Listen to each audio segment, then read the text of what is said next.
See this credit card? Last year, someone used it to get a first-class flight to Japan. The ticket? $14,000. What they actually paid? $60. Another person with the exact same card, they're $18,000 in debt. Same piece of plastic, completely opposite outcomes. The difference? One thing nobody taught us in school. I'm going to show you exactly what that is in the next 15 minutes, because honestly, this might be the most important financial skill you never learned. Let's get into it. Here's what happens to most people with their first credit card. Someone gets approved at 19, they buy a $200 speaker at Target. The bill comes, they owe $200 but only need to pay $15 that month. Perfect, they think. I'll pay $15 and keep my cash. Pause. That speaker ends up costing $380, because here's what nobody explains. The moment you don't pay the full balance, they start charging you interest. And we're not talking about 3% or 5%. Most cards charge 18 to 22%. So that $200 becomes $224 the next month, then $250, then $280. And they keep making those little $15 payments thinking they're being responsible. Meanwhile, the bank is making money off them every single month.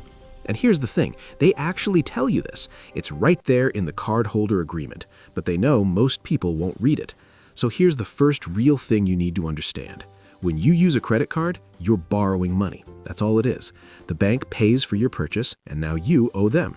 If you pay them back in full before the due date, usually about 25 days later, there's no charge. You're good. But if you don't pay in full, they charge you interest on what's left, and that interest is expensive. This is the fundamental difference between people who build wealth with credit cards and people who get buried by them. Here's what actually blows my mind about this system. Banks have a name for people who pay their balance in full every month. They call them deadbeats. I'm serious. You're being financially responsible, and from their perspective, you're the worst customer. The people they actually want, they call them revolvers, people who keep a balance month after month. That's when you realize we're playing a game and most of us don't even know the rules.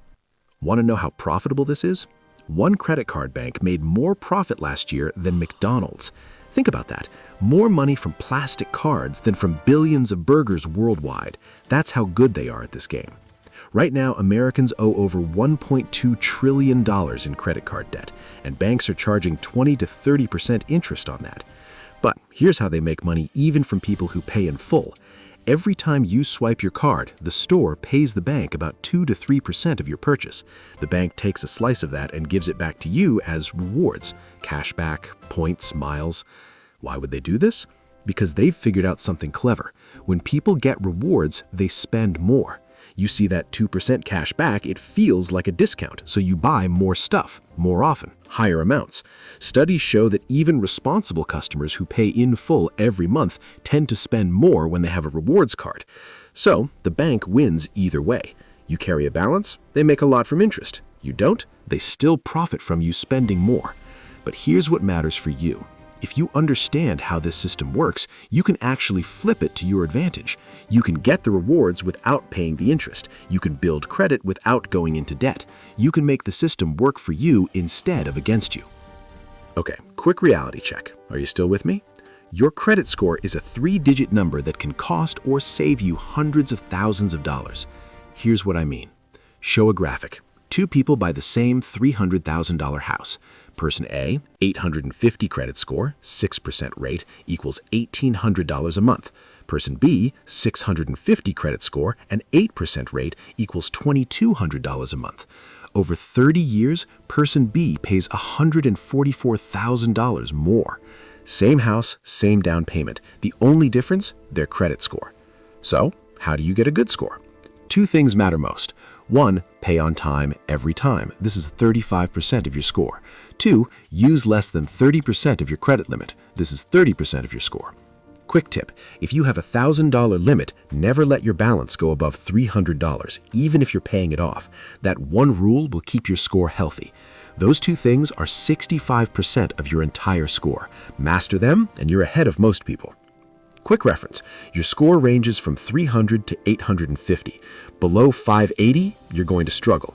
740 and above, you're getting great rates everywhere. That's what you need to know. All right, here's what the people who win at this game do differently. They treat their credit card like it's a debit card with superpowers. If the money's not in their checking account, they don't buy it.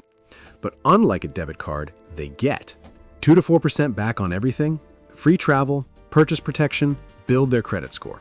They follow one rule: pay it off in full every single month. That's it.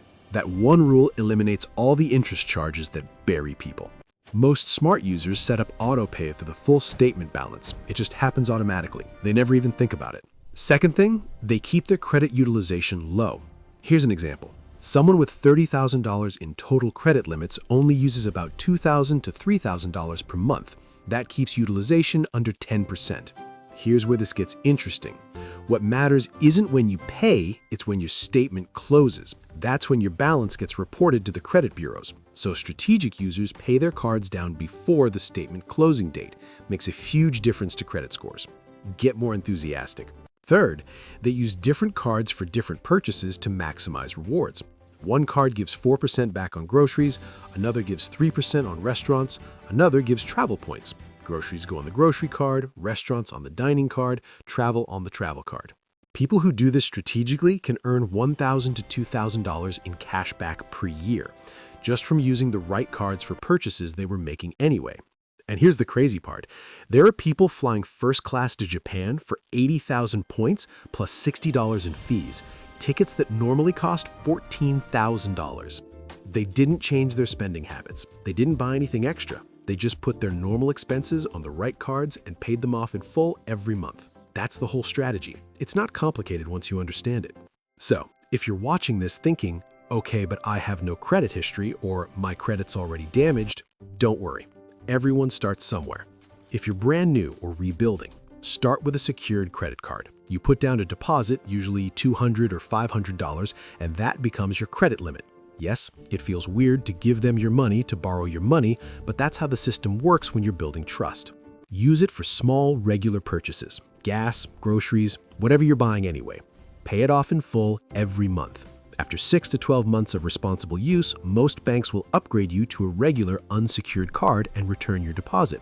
Just like that, you've established credit. If you have decent credit already, start with a no annual fee cashback card. Capital One Saver One, Chase Freedom Flex. Cards like these are solid. They offer good rewards and usually have welcome bonuses. Something like spend $500 in 3 months, get $200 back. If you were going to spend that money anyway, that's essentially free money. After you've had these for 6 months to a year and your score's looking solid, then you can consider the premium travel cards. Cards like Chase Sapphire Preferred or Capital One Venture X. These are where the real points potential is. But build your foundation first, don't rush it. A common mistake people make is applying for 5 cards in 2 months when they first get excited about this. Multiple denials, tanked credit score, because banks see someone desperately seeking credit, which is a red flag. Space out your applications. 1 a month or 2 is reasonable. Be patient with the process. Now, I know what you're thinking. What are the biggest mistakes I should avoid? Let me walk you through the major ones that destroy people financially. Don't take cash advances. The fees are brutal, the interest is even worse, and there's no grace period. You start paying interest immediately. People end up paying back $380 for $300 in cash. Absolutely not worth it. Don't just pay the minimum. Minimum payments are designed to keep you in debt for years and maximize the interest you pay. Don't close cards without thinking it through. Unless the card has a high annual fee that you can't justify, keep it open. Closing it can hurt your credit score. Don't apply for multiple cards in a short period. Banks see that as desperate, and desperate equals risky. Space out your applications. 1 a month or 2 is reasonable. Be patient with the process.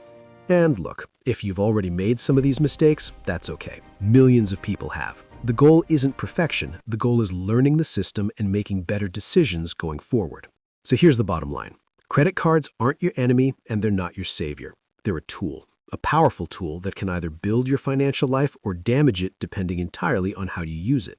The credit card companies profit when you don't understand how the system works. They make billions because most people never learn these fundamentals. But now you know better. You understand how interest compounds, you know how your credit score is calculated, you know how to avoid the traps, and how to maximize the benefits. So here's my challenge to you. Open your credit card app right now. Look at your current balance. If it's not zero, if you're carrying any balance at all, make a plan today to pay it off. Not tomorrow, not next month, today. Because every day you wait is costing you money. And if your balance is zero, pick one thing from this video and implement it this week. Set up autopay. Check your credit utilization. Apply for your first card if you don't have one. One action. That's all I'm asking. Because here's the thing. 5 years from now, you're going to be somewhere financially. The only question is, will you be $20,000 in debt paying 25% interest, or will you be flying first class on points you earned just by understanding the game? Your choice, right now. Let me know in the comments what action you're taking. I'll respond to as many as I can. Thanks for watching. I'll see you in the next one.